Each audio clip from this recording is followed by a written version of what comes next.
What is up? What is up, everybody? Welcome back to RiDetroit Weekly. I am your host, Jason Hall, also known as the Jason of all trades on Instagram. Wow, what is it? Episode 18 this week? 18 episodes in. I know I reminded everybody last week, but do you feel warm? Do you have a feeling right now of warmth? Does the lighting make you feel special?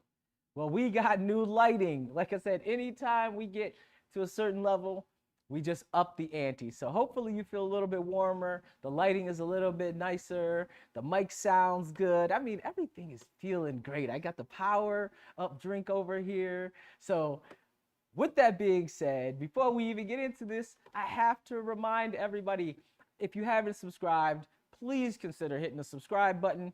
And if you have subscribed, you know we need you to get to the next level. So we already gave away $50 for getting to 100.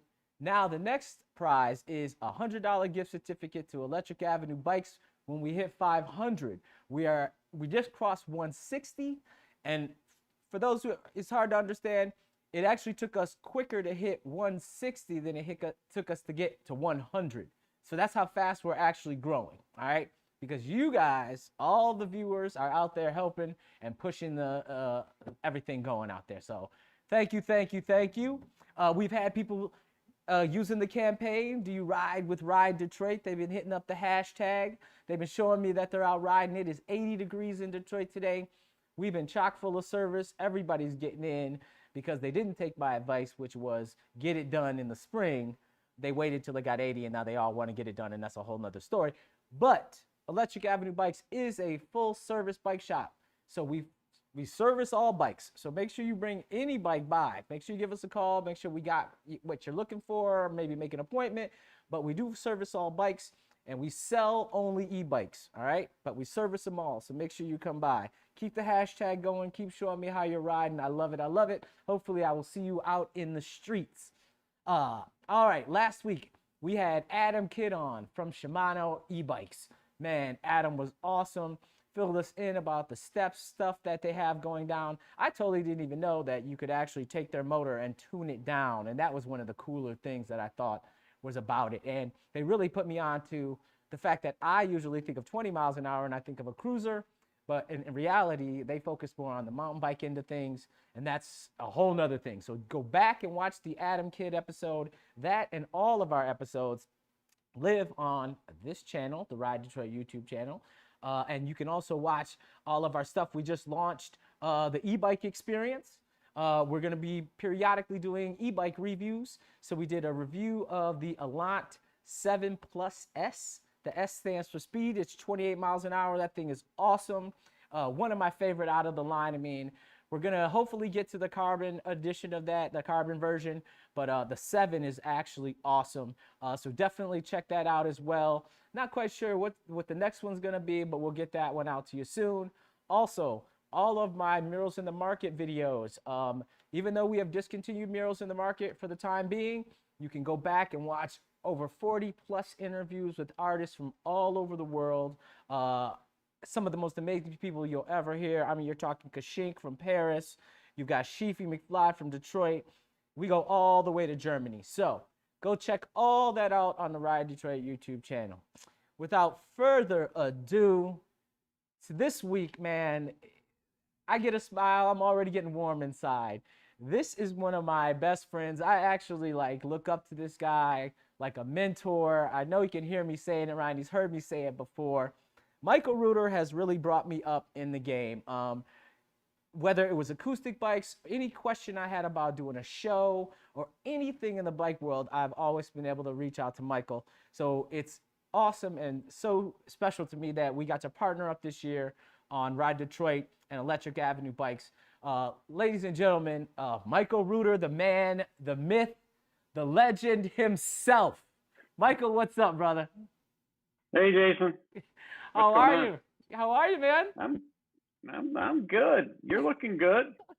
Well, you know, like I said, we're over here. I mean, the shop looks good. That's what looks good. The shop looks good. That's what I meant. That's what you meant. I don't look good. The shop looks good. We got it lit. You know what I mean? we're trying to do the best. We're working with the best we got here, so we can sneak this little half hour in between all the like you heard earlier, and it's been picking up for spring, like none other. I mean, it literally was like a switch flipping. When it went from 40 to even 50, it just overnight the phone just started ringing. Yes. So everywhere. Yeah, man. So before we get into Electric Avenue bikes, you hear that thing? Yep. Let's talk about where you got started, because everybody likes to know the beginning of this thing. All right. So let's talk about your background in the hospitality industry, and then we'll talk about a little bit how that transcends into our philosophy at American Cycle and Fitness and Electric Avenue Bikes. Sure. Yeah, I was very fortunate right out of college, Michigan State. I had a degree in hotel management, had a degree in international relations, and I went the hotel route and got a job with Marriott Hotels right out of the gate. And I worked with them for about 8 years in different properties across the United States, from Georgia to Maryland, Washington, D.C., Ohio, and then in Michigan, which is where I'm from, and that's where I ended up with Marriott, and that's where I decided to leave Marriott and then head into the bicycle business. So that's quite a, like some people say, oh, I grew up in this industry or whatnot. That's quite a leap, from hotel management to bike shop owner. What inspired that movement? Was something going on? Tell me about that. Yeah, that's a good one. My wife still asks that question. So I got to a point where I decided I wanted to, I was not very entrepreneurial from the start, but I wanted to have my own business. So very methodically, I sat down and I had columns of what I wanted and what I didn't want. And I wanted to wear a t-shirt to work. There we go, t-shirt. Shorts, I'm not going to jump up, but I have shorts on. I wanted something that was service oriented. I wanted something that was environmentally, I was doing something that was good for the environment, where it was, it was something that was positive. It was good for health. And I always was a cyclist, not competitive by any means, but recreational. And I said, yep, that's what I want to do. I want to open a bike shop. So I came home one day and I said to Suzette, my wife, and she still is, that's a whole nother story. But I said to her, yeah, I'm quitting my high-paying corporate job with Marriott, and I'm going to start a bike shop. And I slept in the spare bedroom for about at least a good week before there was conversation back and forth about what this was all about. And I spent a good 2 years at that point researching. I'm always methodical about everything I do. And I know. Okay, research it, spreadsheets back in 1990, 1991 spreadsheets. I think we were doing them by hand back then. And ended up with coming up with a location. Actually, one of them that's still there in Walled Lake, which was my first location. And I quit Marriott on a Friday, late August, and then on Monday, September 1st, I opened the bike shop. There we go. Wow.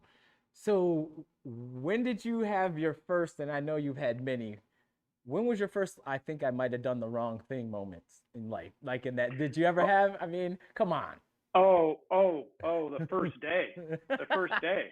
Yeah, because we talked about that. How much did you sell your first day? I think we did 99 cents in sales. I think we did 99 cents. I think I sold a Presto valve adapter, which we need to raise the price on those. But the first day, I mean, I really didn't have time to think about it because I quit Marriott on a Friday and I started the bike shop on Monday. And in between there, I was working crazy hours to get it open. And so I never really thought about what happens when you open. So I opened in September. You don't open a bike shop in September if you want to do business, at least back then. Now it's risky too. yeah, 99 cents in sales. And I go home and I looked at Sue and I go, I think I upped up, you know? And so the second day wasn't a whole lot better. And finally, the third day, we did like $500 in sales. And I go, oh, okay, I can do this. And never looked back from there. Nice. So how long did it take to go from one store to the next? Yeah, you know, it seemed like it was forever. And then when I look back at it, so we opened the first store in September of 1993. And then, and when I say we, I meant me because I was the only employee. That was it.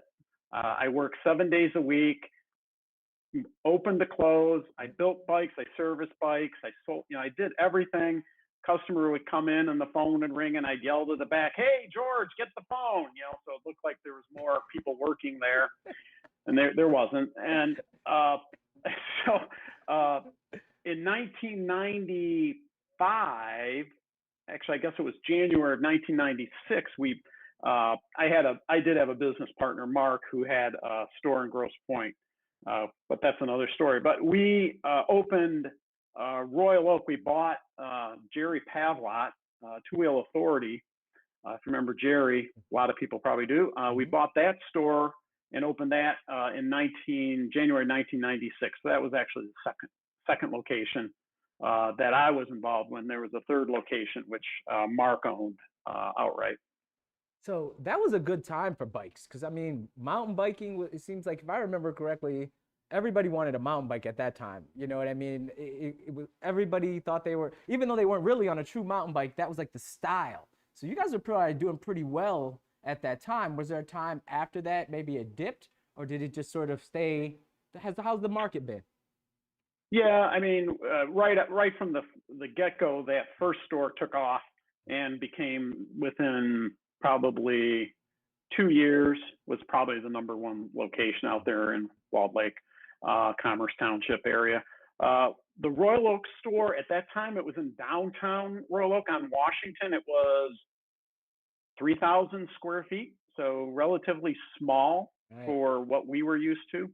And when we moved that to Woodward, that's when that store just took off and has never looked back. Yeah, yeah. As long as I can remember, ACF has always been the staple. You know what I mean? Honestly, that's how I ended up there. You know, as you know, one of my best friends worked there, and I was just like, "Hey, man, that what's cool is that you work there, and hopefully I can get your discount," which he never gave me. Just so you know, he never gave me his Good, discount. Well, good, you know, good. whatever. We'll talk about that. We grew up from birth, but ACF has always been, you know, a staple in performance bikes, and so that's what I've always loved about you guys. You know, we've got a ton of bike shops around, and they all kind of service this sort of same level. But I always thought that ACF fit a spot where people like to be. Whereas sometimes I want a higher performance bike that I know is a good quality machine, and that's what I've always thought of American Cyclists because you guys are a Trek dealership. Have you always been Right. a Trek dealership? Yeah, actually, from day one. I mean, we were Schwinn from day one and Trek from day one, and Schwinn went their way, and we hooked ourselves to the Trek train, which turned out to be a very good decision. So yeah, we've always been a Trek dealer. So we went from 1, 2, 3 stores. Now we get to 7, and that's in, you know, southeastern Michigan. And then you've got this bright idea. You're looking at Detroit. When did you first start that process of thinking that Detroit is a viable place where we could not only sell bikes but sell e-bikes? Right. I mean, I grew up in southeastern Michigan, so a Detroiter in the sense of, you know, I never lived in the city, but visited the city often. So I was always familiar with the city. I was always a fan of the city. And quite honestly, from day one, it was always a thought of when, because at the time it just didn't make sense 30 years ago, in my mind. We had enough things we had to worry about, but it was always when could we open a store in the city, and how could we open a store in the city, and what would that look like? So that was always kind of being processed. And it was always we had these huge, most of the ACF stores, at least for the first 25 years or so, were large format stores, 6,000, 7,000, 10,000 square feet. That's a big store. Mm-hmm. That, in my mind, that footprint did not make sense in the city because of rents, just everything that would, and the amount of bikes you would have to sell to make that work. So it was always like, I just don't see that model working in the city. But it was always a thought process. So when e-bikes came online and I started, we started carrying e-bikes and I started, traveling around the country and visiting other e-bike stores, these were just small hole-in-the-wall stores that were doing phenomenal business. And I was like, and they were largely in urban areas, which was another thing. So once, we got to a point with e-bikes, and I still think we're at the 5-yard line on e-bikes. We really are. We're just at the beginning of this. So we're in early. We're in early there on Woodward. That's our third store on Woodward, by the way. And so we started researching. Ken and I started talking, and we started looking, and then we found this guy named Jason. Jason, wow, how could Jason fit in all this? And that kind of just was really what started it all, because what you were trying to do with your tour company, you needed bikes, we needed tours. We didn't want to put tours on because we don't know anything about Detroit in that sense of where to go, and you do. And so it really came down to this convergence of talent. And there's talent right there. There's talent here, as much as I could, muster and figure out how we're going to do this. No, man, I remember the first conversation we had, and I remember thinking, why had I not ever thought of this? And it just made perfect sense. I was, like you said, I was breaking off of, trying to start something new for myself. And you guys saw an opportunity to partner up with that, man. And it has been amazing. The last couple, even through the pandemic, we've really started to build on some amazing things with tours. And what I'm most proud about, you guys taking a chance on Detroit, not only are we the first shop, but I always talk about how we're really the first line of education on this thing, We're the first and only all e-bike only store. And when you guys, and that was another conversation, when you guys said, let's go all e-bikes, I was kind of like, whoa, I don't know how I feel about this, what everybody would say, price point, yada, yada, yada. But that was the best decision that we could have made. Right. You came from 5,000 people on a ride on a Monday night on acoustic bikes that you could walk faster to, e-bikes, which, it was definitely a conversation that I remember having with you and trying to see if, you took the bait, I guess, and you did. Well, you gave me a bike to ride, and I mean, once you ride an e-bike, and I tell this, you're not getting off. I'm sorry. You might try to convince yourself, and you'll say, and you'll say all the things you feel like you should say, like, I want to ride a bike and get exercise. But in the core of it, once you had the experience, that was it. And I think once you loaned me the bike, I didn't give it back. I think I pretty much just commandeered it until we got rid of that thing. You still have that bike? No, we sold it. I had the only 60 centimeter in Michigan, and there was a guy who came from some crazy place, so I had to part with it, which I don't mind doing because I got to pass along the great experience and stories that I had to somebody else so they could grow within that. Can you briefly explain the difference quickly between our e-bikes and, well, not our e-bikes, but maybe a class 1, class 3, and a class 2? Because a lot of people come in and they say, where's the throttle on this thing? And I explained it to them. Can you briefly explain to people what the Bosch system, what we use is like? Right. Yeah, so I don't know who started the thought process that e-bikes needed to be put into categories, but somebody did. And so across, I don't even know if it's globally, but at least in the United States, from a legal standpoint, they've classified e-bikes into three categories. There's class one, which is an e-bike that does not have a throttle, which means you have to pedal. So a pedal assist up to 20 miles an hour is a class one e-bike.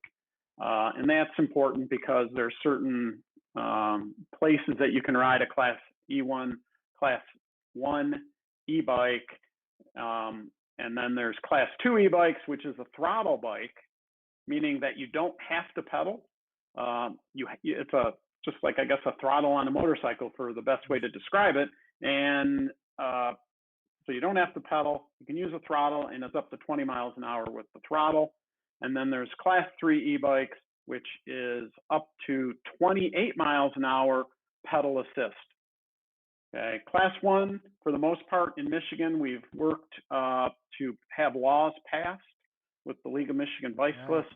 Right. And a class one e-bike, for the most part, can be ridden just about anywhere. Class two throttle generally cannot be rode on a linear trail, like a rails to trail. There are some exceptions. And then a class three, for the most part, is a bike that can be ridden on the road and shouldn't be ridden on the trails, like the linear trails. And I would never, ever, ever violate that. Never. Never. Absolutely not. Absolutely not. You touched on it briefly. You do a lot of work with the League of Michigan Bicyclists. Is there a lot of legislation being talked about as far as e-bikes right now? I gotta imagine that it's gotta be a hot button thing because everybody's riding some type of alternative transportation or motorized vehicle. Yeah, there is. So I sit on the board, and so I'm involved in a lot of that. And I was lucky because of my experience with e-bikes. I was fortunate enough to be able to talk one-on-one and testify to get that legislation passed. So I was one of many, but it was an interesting process. So the next frontier for e-bike legislation, at least in Michigan, is mountain bikes. Because right now you can't ride a mountain or an e-mountain bike on a trail. You can, increasingly across the country, legislation's being passed and it's being allowed. So eventually, hopefully sooner than later, you will be able to ride an e-bike on a mountain bike trail. So that's legislation that we're actually involved in right now, Peoples for Bikes, League of Michigan Bicyclists, and stakeholders. So that's going to come.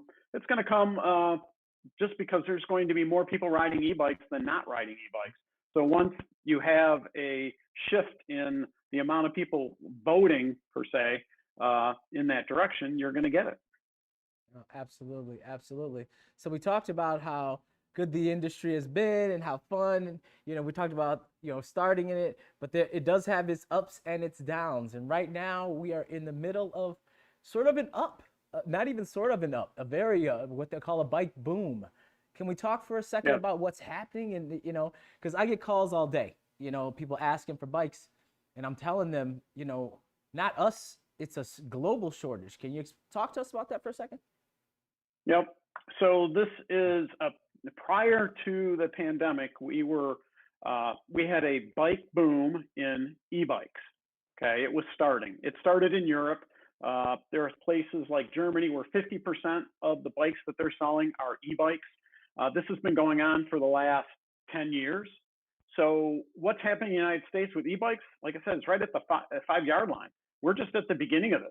And so we were entering a bike boom with e-bikes, and we were at the beginning of it, not just with Electric Avenue bikes, but we were at the beginning of it in all of our stores where we were seeing 100, 200, 300% increases in e-bike sales. And so heading into the pandemic, that was happening.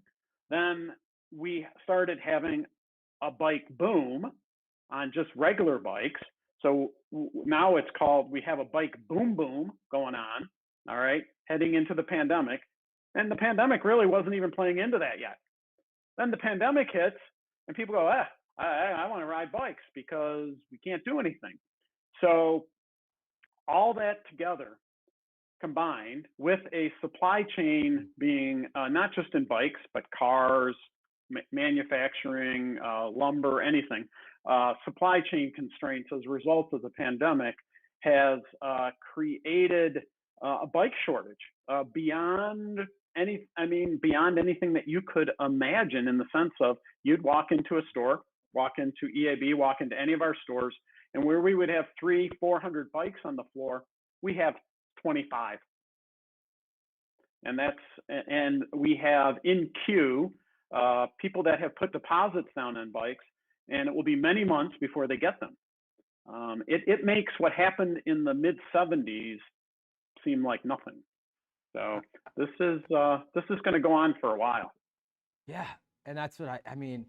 I don't want to use the words painful, but it is, when people come in, we're trying to do whatever we can, because we talked about it earlier, hospitality, we're in the hospitality business before Correct. the bicycle business. So it's important to us that we get your bike on the road. So we're trying to figure out every single avenue that we can to get people Right. out on the road.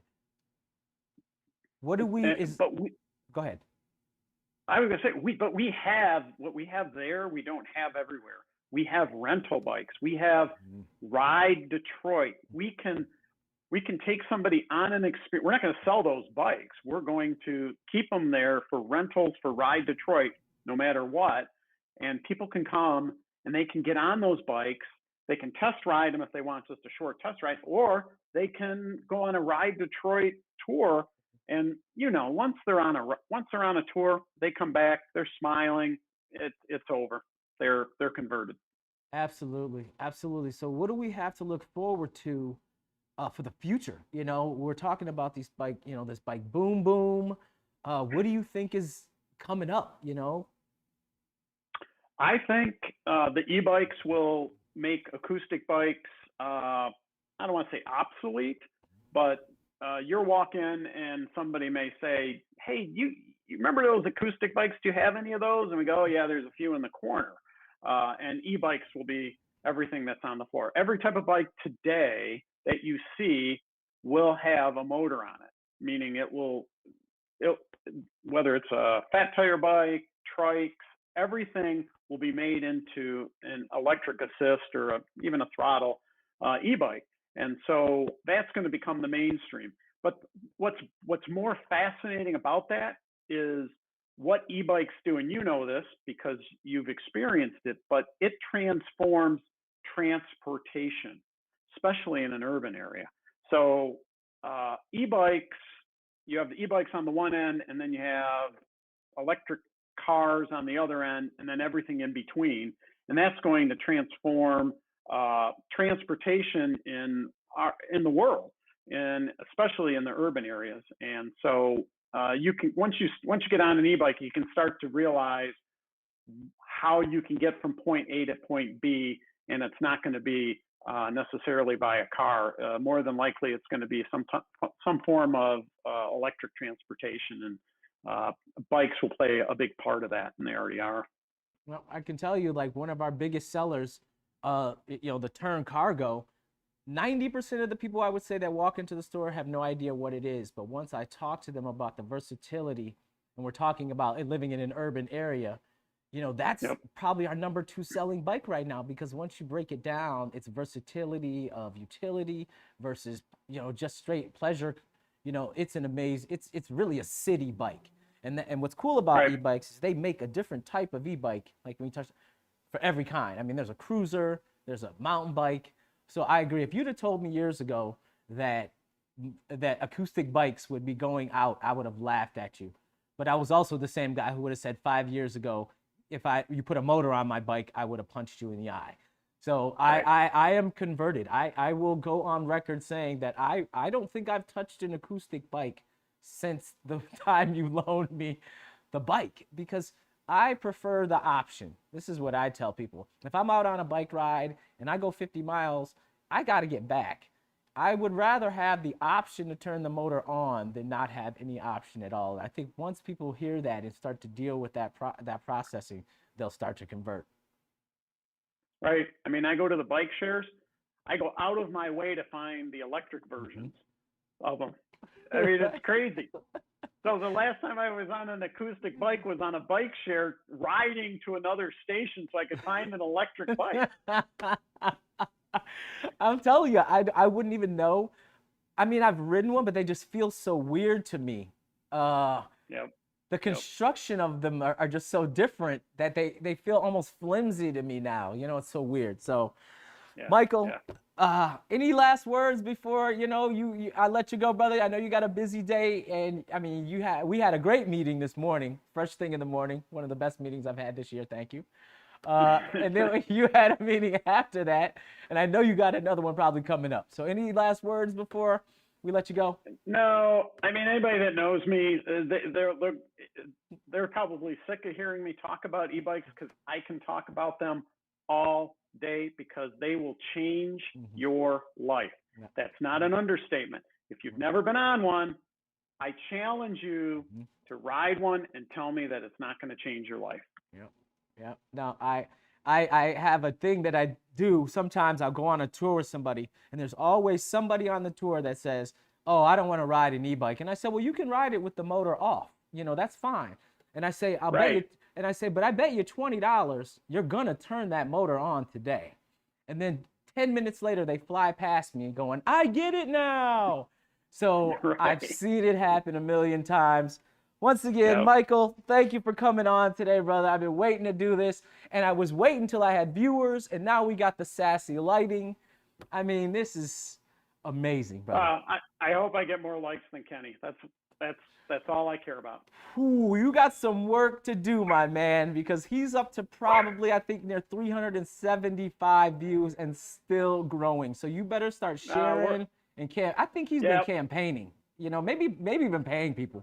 You know, you never know. Yeah, I'll pay people. Okay, I'm down then. I'm in. Mike, I'll talk to you later, man. Thank you for letting us use the shop to do this show out of. Thank you for believing in me, man, and partnering up. Thank you for hiring Anthony, man, who is one of the most amazing people ever in the world. Thank you for Alpha. Thank you for everybody, man. I'll talk to you soon. All right, Jason. All right, later. There it is, everybody. Like I said, I was not going to let you down. Michael Reuter, man, I'm telling you, that dude puts a smile on my face no matter what. He is one of the most amazing people you ever meet in your life. If you see him out in the streets or on a bike, he's probably going to be flying past you, going 28 miles an hour, screaming turbo, because that's the only thing he knows how to say on a tour. But if you do have the chance to talk to him, stop him, say what's up, man. And quite honestly, I thank him for, oh, sorry if I hit the mic. I thank him for what he's done for the bicycle community. And trust me, what he's allowed me to do, he's given me carte blanche to start programming with inner city kids, to get them trained in biking. He's given me a space to do this show. He's given me bikes to start a rental company. I gotta go before we get too crazy. I want to thank everybody for tuning in. I want to thank my sponsors, Loomis Helmets, as always. The beautiful The Matrix. It's got 77 programmable different screens that you can do, and it's also got some pre-programmed cool stuff in there like Pac-Man and rainbows. Check it out. Griffin Claw Brewing. Love those guys. They have supported since day one, and I have a feeling that one of our first shows that we do outside the shop might end up being at Griffin Claw. So if Kyle's watching, you just heard it here, so now you got to do it because that's how we do things. I want to thank, of course, once again, Michael, Kenny, everybody at Electric Avenue Bikes for giving us the space and giving us the platform to have some fun. I want to thank Wingman Water for providing hydration. And of course, I want to thank Tap Beverages and us because we came up with this together, and apparently we're going to be the ones that come up with the name because y'all can't help us with that. So that's a different subject. So I'm out of here. Make sure you tune in next Wednesday, 3 p.m. You'll be able to watch this once again, along with everything else on the RiDetroit YouTube channel. Make sure you subscribe. We'll see you next week.